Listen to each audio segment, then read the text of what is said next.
Hello hi నమస్తే welcome to my channel. ఈరోజు అయితే మంచి రెసిపీతో మీ ముందుకు వచ్చానండి. చాలా బాగుంటుంది, సూపర్గా ఉంటుంది. అన్ని వెజిటేబుల్ కర్రీస్తోనండి. వెజిటేబుల్ కర్రీస్తోనే నేను ఈరోజు రైస్ తయారు చేస్తున్నానండి, వెజిటేబుల్ రైస్. అయితే నేను బాసుమతి రైస్ ఒక 300 గ్రాములు రైస్ తీసుకున్నానండి. దానికి సరిపడంత మనం వెజిటేబుల్ తీసుకోవాలండి. మనం ఎన్ని బియ్యం అయితే తీసుకుంటామో రైస్ అన్నీ మనం వెజిటేబుల్ కొలతతోని తీసుకోవాలండి. తీసుకొని మనం నానబెట్టుకొని మనం ఈ వెజిటేబుల్ అన్నీ సన్నగా కట్ చేసుకొని ఒక బాండి పెట్టుకొని ఆయిల్ పోసుకొని మసాలాలు వేసుకోవాలండి.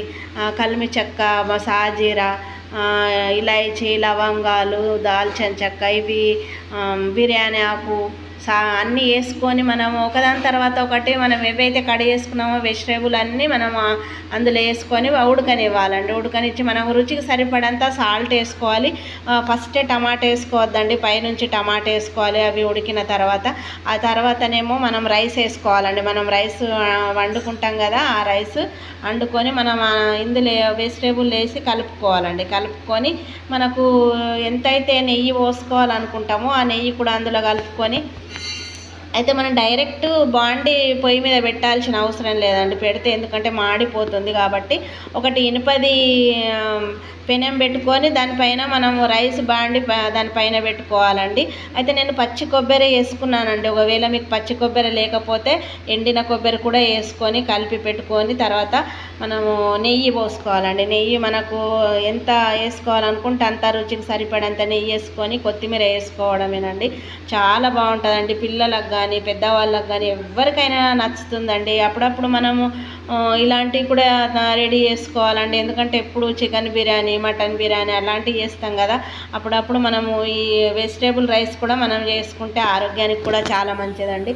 కొంతమంది పిల్లలు అయితే వెజిటేబుల్ తినడానికి కొంచెము వెనకాడతారు కదా, ఇలాంటివి రెడీ చేస్తే పిల్లలకు మనం వెజిటేబుల్తో తయారు చేసిన రైస్ మనం పెట్టచ్చండి. చాలా బాగుంటుంది. బయట ఫుడ్ కంటే మనం ఇంట్లో రెడీ చేసుకుంటే చాలా బాగుంటుందండి, సూపర్గా ఉంటుంది. మీరు కూడా ఇలాంటివి ట్రై చేసి నాకు కామెంట్ చేయండి ఎలా ఉంటుందని. మీరు కామెంట్ చేస్తేనే కదా నాకు నేను చేసిన ఫుడ్ ఎలా ఉంటుంది అన్నది నాకు తెలిసేది. అందుకే మీ కామెంట్ కోసమే నేను చాలా ఎదురు చూస్తానండి. మీరు కామెంట్ చేయండి. అయితే నాకు సబ్స్క్రైబర్స్ కూడా పెరగడం లేదండి. ప్లీజ్ సబ్స్క్రైబ్ చేసుకోండి. ఎవరైనా చూసిన ఛానల్ని ఫాలో అయ్యే వాళ్ళు నాకు సబ్స్క్రైబ్ చేసుకోండి. నాకు సబ్స్క్రైబర్స్ చాలా తక్కువ ఉన్నారండి. నా వీడియో మీ అందరికీ నచ్చితే మాత్రం లైక్ చేయండి, షేర్ చేయండి, సబ్స్క్రైబ్ చేసుకోండి, మా ఛానల్ని ఫాలో అవ్వండి. Thank you.